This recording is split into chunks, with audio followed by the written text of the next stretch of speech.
हार्दिक पर भी अभिनंदन। बमबारी की गई। आईआरजीसी का कमांड हेडक्वार्टर तबाह हो गया। साथियों, हेडक्वार्टर की ये इमारत अभी जो ईरान, इजराइल और अमेरिका का जो युद्ध चल रहा है, आसमान के अलावा तो उस पर हम लोग जो चैनलों पर, यूट्यूब पर जो भाई सभी चैनल बना लेते हैं, ईरान में भारी तबाही मची। जिन्हें न इतिहास की जानकारी है, न वर्तमान की जानकारी है, न पढ़ाई की, क्योंकि चैनल बनाने का सिस्टम लगभग आसान सा है इसराइल ने अपनी और तरफ से कोई भी व्यक्ति चैनल बना लेता है। ये भी कहा है कि ईरान में अभी अब उसने न जाना न पहचाना और कुछ भी वो चैनल पर डाल देता है, और हम लोग जाने अनजाने उन बातों को, विध्वंसक एयर जिसने न जाना न पहचाना, और उन बातों पर सहमत हो जाते हैं। दावा किया गया। अभी जो हमारे देश में एक बात जो विशेष रूप में चल रही है, देशों में ईरान के हमले। कुछ लोग जो हमारे ही भाई हैं, ईरान ने इसराइल पर काउंटर अटैक किया। जो लोग बेवजह बगैर जाने पहचाना किसी के पक्ष में विपक्ष में झंडे लेकर खड़े हो जाते हैं। साथियों, अब मैं अमेरिका की तो बात मैं नहीं करूंगा, मैं सिर्फ इजराइल और ईरान, इन दो देशों की बात कर रहा हूं, और वो भी किस मुद्दे पर? दोस्ती और दुश्मनी में फर्क क्या है? कौन हमारा दोस्त है, कौन हमारा मित्र है, कौन हमारा शत्रु है, या हमारा शत्रु नहीं है तो हमारा मित्र भी नहीं है। मैं इस बात पर आपसे साक्षात्कार कुछ चर्चा मैं कर रहा हूं। साथियों, अब मैं पहले ईरान पर ही चर्चा करता हूं। ईरान ने सबसे पहले 2013 में हमारे देश के जो टैंकर आ रहे थे उनको रोका। 2017 में कश्मीर मुद्दे पर ईरान ने हमारे विपरीत टिप्पणी दी, हमारे खिलाफ टिप्पणी की। अब फिलहाल जो घटना चल रही है, जो युद्ध चल रहा है, इस दौरान भी ईरान ने हमारे जो जहाज आ रहे थे तो वहां रोकने की कोशिश की। ये तो वर्तमान आप देख भी रहे हैं और टीवी पे भी देखते हैं, मोबाइल पर भी। आप पीछे की शायद आपने दो घटना के बारे में नहीं भी पता हो, इन वर्तमान घटना में तो आपने देखा भी है।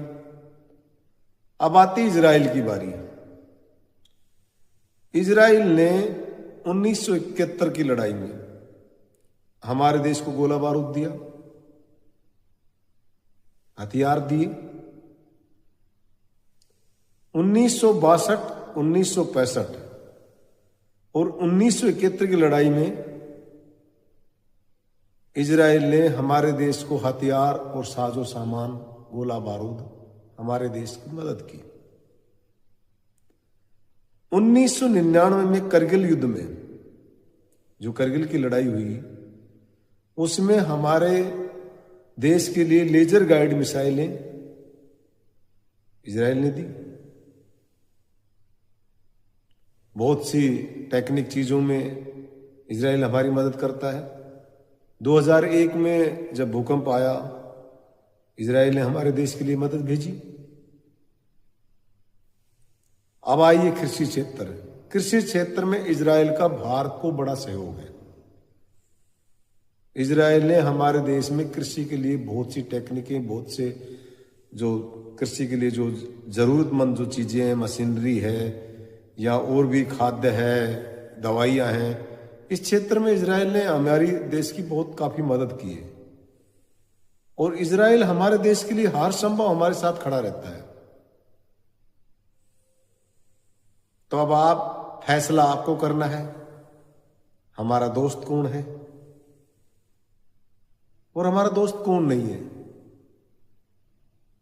मैं ये भी नहीं कहता कि भाई ईरान हमारा दुश्मन है, लेकिन ये निश्चित है कि भाई ईरान ने हमारा खुलकर कभी पक्ष नहीं, हमारा साथ नहीं दिया। कहीं न कहीं छोटा मोटा विरोध ही किया है, लेकिन इजराइल ने हमारे देश का खुलकर साथ दिया है।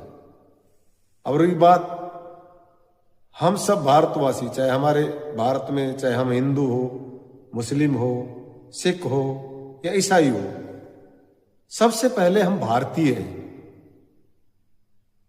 हम घर में भाई भाई हैं, लड़ें, विचारधारा ना मिलती हो, लेकिन जहां देश हित की बात हो तो जो देश जो हमारे साथ हर कठिनाई में, हर बुरे वक्त में जो हमारे साथ खड़ा था, खड़ा रहा, खड़ा है और जो खड़ा रहेगा, जो हमारे पक्ष का जो हमारा मित्र देश है, तो इजराइल भारत का परम मित्र देश है। अब फैसला आपको करना है। आप बेवजह के झंडे लेकर विरोध प्रदर्शन करना, वो सब आपके विचार, आप खुद सोचें, समझें। मेरा तो कहना ये कि हम जो भारत में जो भी हैं, जो भी पंथ के हैं, जो भी मानता के हैं, सबसे पहले हम भारतीय हैं और भारतीय होने के नाते हमारे देश की छवि खराब नहीं करना चाहिए। जो देश हमारा परम मित्र है, जो हर संभव हमारा सहयोग करता है, जो हमारा हितैषी है, तो हमें उसके सहयोग में साथ रहें, ना भी रहें तो विरोध तो ना करें। बस इसी विचारधारा के साथ आप सबका हार्दिक अभिनंदन। जय श्री कृष्णा, जय हिंद, जय भारत।